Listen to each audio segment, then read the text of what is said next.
السلام عليكم ورحمة الله وبركاته. اللهم صل على سيدنا محمد صلاة تنحل بها العقد وتنفك بها الكرب وتفتح لنا بها أبواب الفرج. النهاردة إن شاء الله هنعمل مع بعض البسيسة هنستخدم فيها دقيق الذرة. الوصفات ديت حاجات مفيدة وسهلة، وهنبعد عن الدقيق الأبيض وهنستخدم دقيق الذرة. في ناس عندها تحسس من الدقيق الأبيض، فهنعمل الوصفة دي مع بعض النهاردة.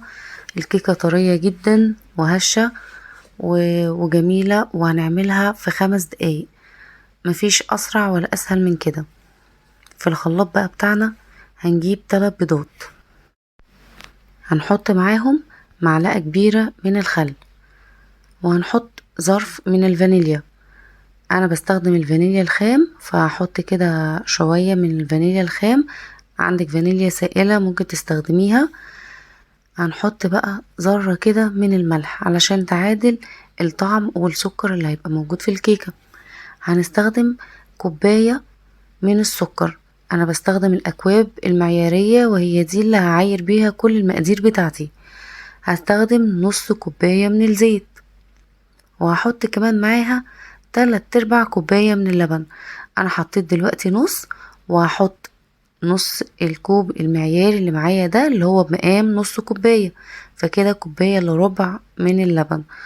وهحط كوباية من الزبادي، زبادي بلدي اللي احنا بنجيبه من عند اللبان. ممكن تستبدليها بأي نوع زبادي من عندك، هيكون بمقدار حوالي 3 معالق كبيرة من الزبادي.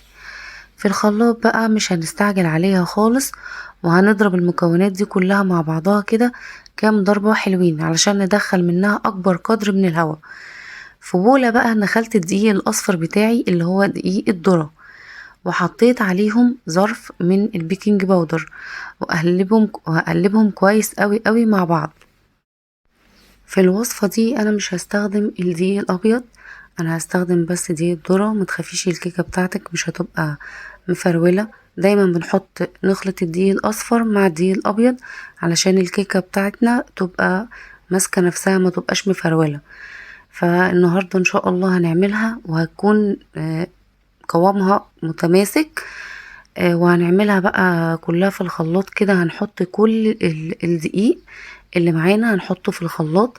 لو الخلاط بتاعك مش قوي ممكن تحطي معلقة معلقة والخلاط شغال. هنخلط بقى كل المكونات كلها مع بعضها لحد ما احس انها امتزجت. وزي ما قلتلك ما تستعجليش، اضربي المكونات كده على مهلها. هجيب بقى الصينية بتاعتي وهبطنها كويس قوي بالزبدة والدقيق. لازم تبطنيها كويس قوي علشان الكيكة بتاعتك وانتي بتطلعيها ما تلزقش معاكي في الصينية.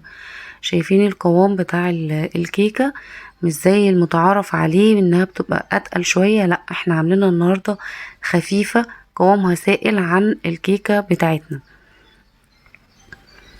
هحطها بقى في درجة حرارة 180 لمدة 45 دقيقة. هي اخدت اللون بتاعها من درجة حرارة الفرن.